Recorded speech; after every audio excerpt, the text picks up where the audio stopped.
Hello, welcome to Record Care and about records in general. And this first part, I wanted to talk about, well, where do you buy records? Well, if you live in a big city, you've got a lot of different places you can go. There's like a lot of used record stores that you'll have, of course, the thrift stores, that type of thing. And then, of course, you've got the big outlets where they've got for new records. But for a lot of folks, like myself, I don't live in a city that has a lot of that kind of stuff anymore. I used to live in the big cities, with a million people, and we had used record stores, and I could go to all the garage sales and do all that. But I don't live in that. I live in a smaller town now, so I do a lot of eBay, and eBay's great because there's so many of those rare old records that I never saw for 30 years of looking. I never saw one. I can go on eBay now and I can find 2, 3, 4 of them. It's amazing. And the prices, because of eBay, the prices of all those old records has come way down. But if you have any dealings with eBay, you know the problems with eBay. There's a lot of overgraders on there, and most of the shippers, they don't know how to ship records. And that's where this whole YouTube video stuff started, because I got so fed up with bad shippers. About 10 years ago, I wrote a guide on eBay about how to ship and package records. And then now I made a video, and I've got a link in on my eBay guide, and as well as I've got a link when I sell a record on eBay, I got a little link in there. It brings it to the how to package and ship LP records. And then, of course, going on YouTube and looking at all the videos, not all, but looking at a lot of vinyl community type videos, I decided there was there's a spot for me in there to share what I know about records. And so I noticed there's a few people were talking about that they went and they bought some records from Amazon and they weren't happy with what they got. Well, the problem with Amazon is there's no description about the record in general. What I've noticed anyway is, here's the record, this is for sale. You better know up front what that record is and what you're buying. The nice thing about the online dealers that I like to deal with, which is Acoustic Sounds, Music Direct, and the Elusive Disc. Those three, that's Music Direct, the Elusive Disc, and the Acoustic Sounds. So those three, you'll go on there, and when you click on that record that there's on for sale, there's a good description about everything. And if you're going to buy a reissue, there's a lot of good reissues out there.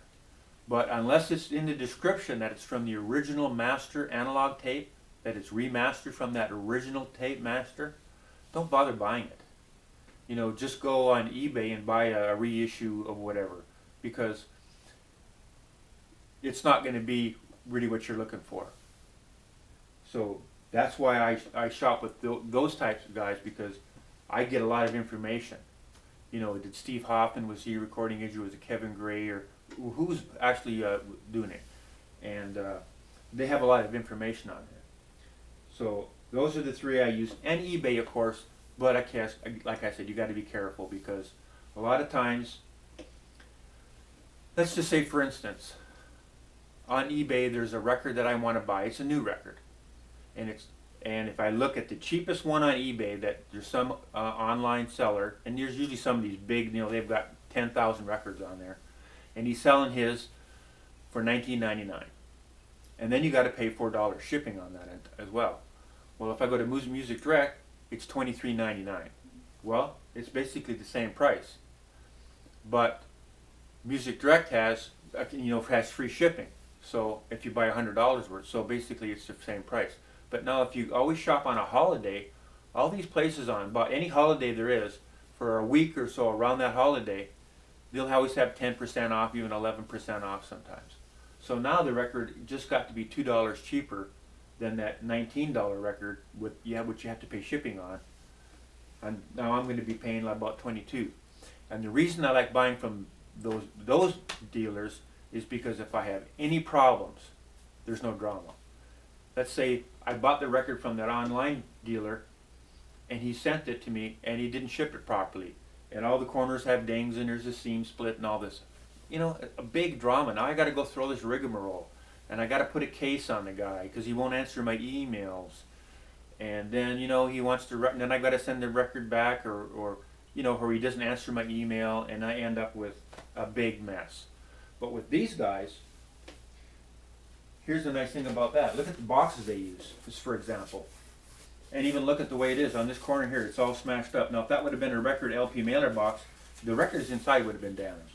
But no, the records are inside here. These people, they know how to package records. Records is their business. So when you get a package like this, you open them up. And this is how your records are going to come. They're going to come in here like this. And now, even a brand new record, it hasn't been as bad lately, but last year I'd get a lot of records that'd be brand new. You know, I'd open them up, and the way I like to do it, I used to use a knife like this, and then I can cut through the shrink.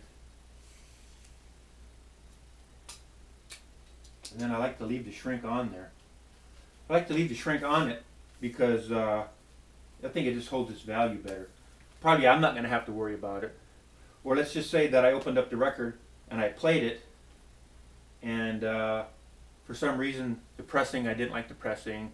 You know, there's nothing wrong with it. Like, I can't send it back to Music Direct, or I can't send it back to Acoustic Sounds, but for some reason I don't want it. Now I can sell it on eBay. It's like as new basically, because it still has a shrink in that on it.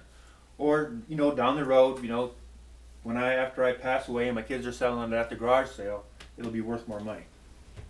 So let's take the record out of here.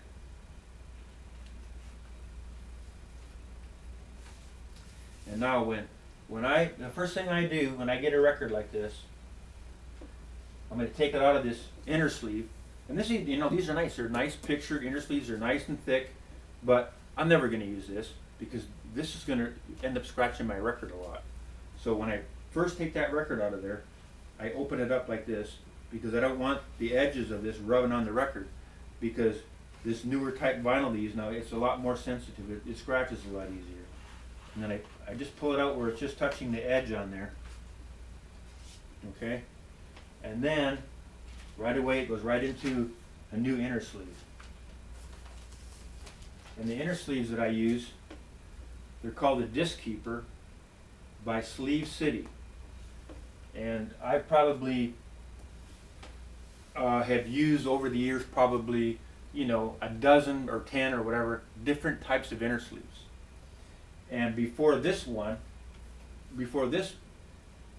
I was using the MoFi. You can buy the Mobile Fidelity. It's very similar to this. If you're familiar with the Mobile Fidelity inner sleeve, you're very familiar, just about the same as this inner sleeve, where it's got the paper on one side like this, and then it's clear on the other. The problem with the Mobile Fidelity inner sleeves is, for some reason, they leave a bunch of residue on the record. You pull the record out of there, and you'll see all kinds of swirl marks, and it's kind of fake fuzzy and everything, and it's like, what is all this mess? Well, if you take and wipe it off, it'll come off. But I'm afraid down the road that if you leave that there for 10 years on there, it'll mark the record, it'll stain it, because I've had an occasion where some of these older inner sleeves that I've got, but they even have this what they call rice paper on it, but just right here where it was touching, it sometimes leave a little mark on those records that I've had sealed up for, you know, 25 years or so. So I'm afraid that might make a mark on the record. So anyway, this is this is what I use now. And Sleeve City has these. You get them for 50 of them for $20, and the MoFi ones are like $21 or $22 for 50. And then for the outer sleeve, you can they have this, the Ultimate Outer Sleeve it's called, and you can get 50 of these for $12. And so I like to always protect my records after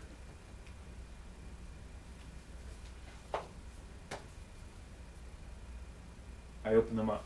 Normally, and then of course too, another good thing to do, which I didn't say, but obviously what you need to do is have a look at that record. because a lot of times, not so much lately, but a lot of times, like I said before, the records will have scratches on them right out from the factory.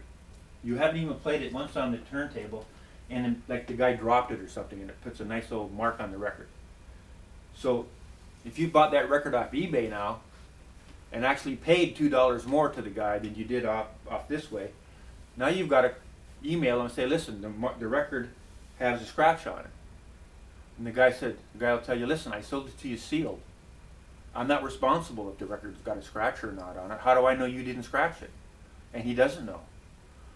And anyway, a lot of those guys, the smaller sellers that are, selling records out of their basement or whatever, they're not making that much money on the record in the first place. And then if they have to get that record back, they're stuck with it because the wholesaler, it won't take those records back. They won't give them their money back. So, but if you deal with a place like this, and that record has a scratch on it, you call them up, there's no questions asked. They say, okay, send it back. They're not going to ask you any details about it.